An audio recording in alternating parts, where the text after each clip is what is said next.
Hey everybody, it's Haven here with some home maintenance tips to help you show your house some love. Today we're going to be talking about trees and vegetation next to our houses.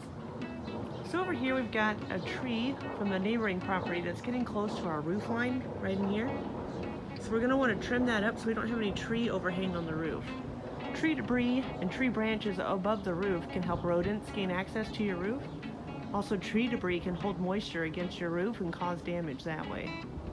Now for vegetation, we want to make sure we have a good amount of space between any vegetation next to the house and the actual cladding of the house itself.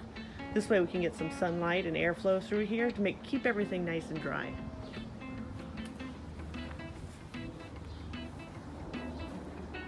Same thing over here.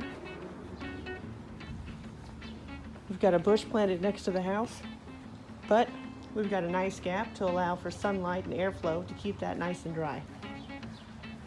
Now, over here, let's have a quick talk about what's going on right here. So here we have some plants that have been planted, and this helps your curb appeal and makes everything look nice. But what they've done by putting them in pots is they've kept control over all the water next to the house. So instead of having something planted in these little areas right next to the house, they're keeping moisture and a constant water supply in that area, which gives us too much water or moisture next to the foundation. It can cause erosion of our foundation wall. By doing this, we've kept all the plants in these pots. We're controlling the water and keeping the water in these pots, and we're keeping our foundation wall nice and dry. Also, we do have some climbing vines, but these are on trellises and they're off the house.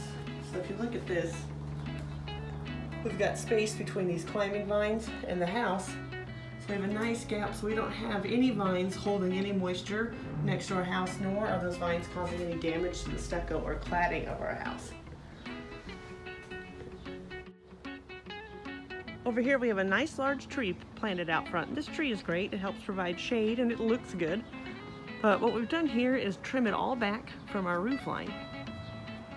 So you see we've got a nice gap between any of the tree limbs and the roof line, keeping the roof nice and safe, keeping it clean, and keeping that tree away from there. That way when heavy winds come through, those limbs aren't scratching against our roof, displacing our roof tiles, and causing a water leak.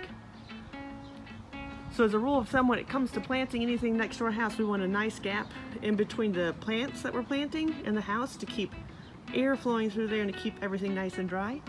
And we want to keep all of our trees trimmed back off of our roof line. Thanks everybody, have a good one.